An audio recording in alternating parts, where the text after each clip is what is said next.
Hey, it's Florian, Online Tennis Instruction. Welcome to the second video of this pro player case study where I show you the three-step process necessary to improve your forehand. Here at the bottom you see my student Lena after we improved her forehand technique. In video 1 we looked at step 1 of fixing your forehand, and the first step that is necessary is to identify the technical problem. So let's quickly look at that again. Before we made the technical changes, Lena's forehand backswing was too big, the racket went too far behind her back, and we also call that too much independent arm action. We want to have a short, compact motion. The second technical problem, which is related to the first one, is that Lena's wrist was laid back too early here. The tip of the racket points to her left at the end of the backswing, and this early layback of the wrist does not make it possible to generate maximum racket head speed. So that's it for the first step necessary to improve your forehand. Identify the technical problem. So now we move on to step 2, and that is fixing the problem with progressions. We really have to slow things down, isolate the technical changes, and then incorporate them into our motion in simple step-by-step progressions, and most people simply don't do this. It is pretty much impossible to make a significant technical change during live play or with what's sometimes called a game-based approach. So I'm going to show you exactly the process that we went through here. This is at the beginning of the first session before we made any technical changes. And I let Lena hit some forehands with her old technique, filmed it with an iPad, and now I'm showing her. The first thing you want to do is you want to visually see what's wrong and what you should do instead. Then we begin with shadow movements. It is important to master the new technique with shadow movements without hitting the ball first. That's the first step here. So for her, there were two things that we really focused on. Number one, I wanted her to shorten the backswing, and the concept that I gave her was that it should feel like a half volley. This is something that I use a lot with students that have too big of a backswing. You want to make it feel like a half volley. It should feel that short, and generally we want to focus on exaggerating the correction. If we make a technical change, we exaggerate the correction. The second thing I had her focus on was to keep the tip of the racket to her right side or to the outside as long as possible. She had a tendency to lay the wrist back too early, so we need to exaggerate that correction, and the tip of the racket should point to the outside very, very long in her perception. After doing that for a while, it's time to start hitting some balls. Now we start with drop hitting. She is feeding the ball herself, and again that is simplification. We're slowing things down, and these are the first shots she ever hit with that new technique, and as you can see, it definitely felt a little bit weird to her in the beginning. If you look at this closely though, you can see that she has already shortened the backswing and that she is also not laying the wrist back so early.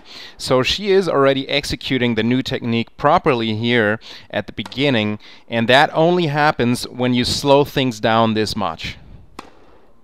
We then looked at some video of her hitting the first couple of shots. I like my students to see whether or not they're executing the new technique. This is of course not necessary. When you're practicing by yourself, it is enough to look at video every now and then. In a lesson like this, I like to show it quite often. Now we move on to hand feeding. I'm feeding the ball to her. The ball is now coming quite a bit more difficult because it's less predictable. It just doesn't just sit there in the same spot as if she's self-feeding. This is something that can easily be simulated. You could do this with your practice partner if you have somebody who's also willing to work on their shots. Or there are options like a ball machine. There's a very affordable ball machine called the Tennis Twist ball machine that we often use for this stage of the progressions. Now we moved on and we increased the difficulty level a little bit by adding some movement and throwing in some backhands in between. So this definitely makes it more difficult, but she managed quite well to execute the new technique. Of course the shots weren't always in the court yet and where she wanted them to be, but she did execute the new technique properly. Now we moved on to where I feed the ball from the basket, and this is a significant increase in difficulty level, and this was the first time where she reverted back to old technique at times, and also where she got a little bit frustrated at times. So here we are hitting for the first time live ball. This was on the second day. We didn't do any rallying or live ball on the first day. Now that's because of the situation we had here. We had 1 week where we knew we could practice every day for a couple of hours, and so I decided to go this route to get optimal results within that week.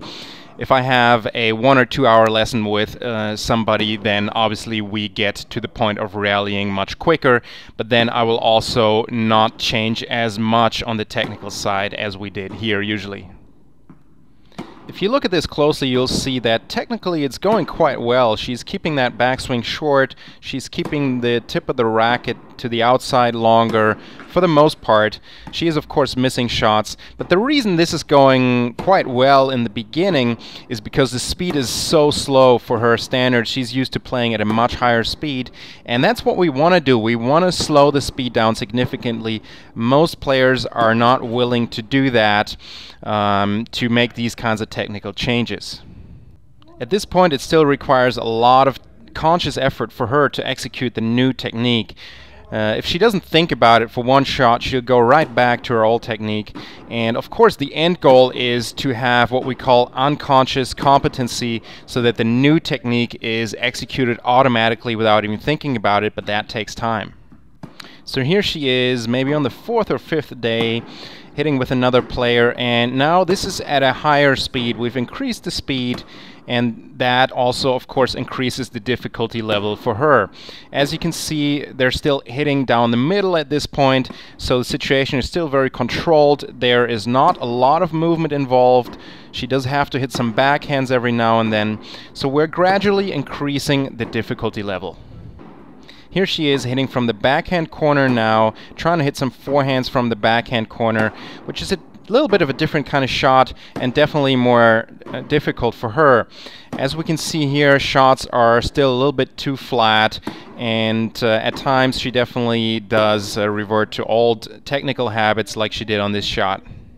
If you make a major technical change like we did here, then there are going to be times where things are not working out quite that well throughout the progressions. That's just normal. Generally speaking, the bigger the technical change, the more we have to go through this in-depth process that we did here. In our clinics and private lessons, and even if you send us a video of your forehand for review, for example, as part of our online programs, we will try to identify the smallest technical change that is doable for you, and that will get your results rather quickly. So most of the time the technical changes that we recommend are smaller than what we did here, and that also means that you can move through the progressions quicker and you don't need to do all of the steps of the progressive system.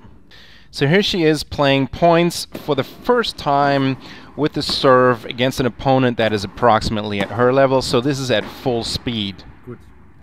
Now the first couple of shots on the forehand you saw there were quite good and were executed with a new technique, but this definitely was a big challenge, and she often reverted back to old technique and missed quite a few forehands. This shot right here was executed with a big backswing again, and she recognized that here as well. She definitely also framed some shots here, and she missed some shots that she wouldn't have missed with her old forehand technique like this one. This is a normal part of the process with such a big technical change. The important part, however, was that she hit quite a few forehands with a new technique that were significantly better than they would have been with her old technique. Okay, so that's it for the second step necessary to fix your forehand. Remember, step number 1 is identify the technical problem, and step number 2 is fix it with progressions. I also want to point out that if the technical change is not as big as it was here, then usually you can go through the progressions much quicker, and you don't always need to do all of the steps of the progressions. So you can do some shadow swings at home, then you can go out on the court, you can drop hit your forehand, and then you can start rallying with your practice partner, for example. In the third and final video, we'll talk about the last step necessary for you to be successful with a technical change to your forehand. In that video, we'll also talk about the mental aspects involved in making a technical change, as well as the practical aspects of how you can get it done. Finally, we'll take a close look at the objective data of Lena's forehand improvements. We recorded a set against an opponent before we made the technical changes, and then we recorded another set after she implemented all of the technical changes, and we'll look at the speed data, we'll look at the topspin data, as well as how many forehands she missed. And I believe that this type of objective measurement is really going to change tennis instruction.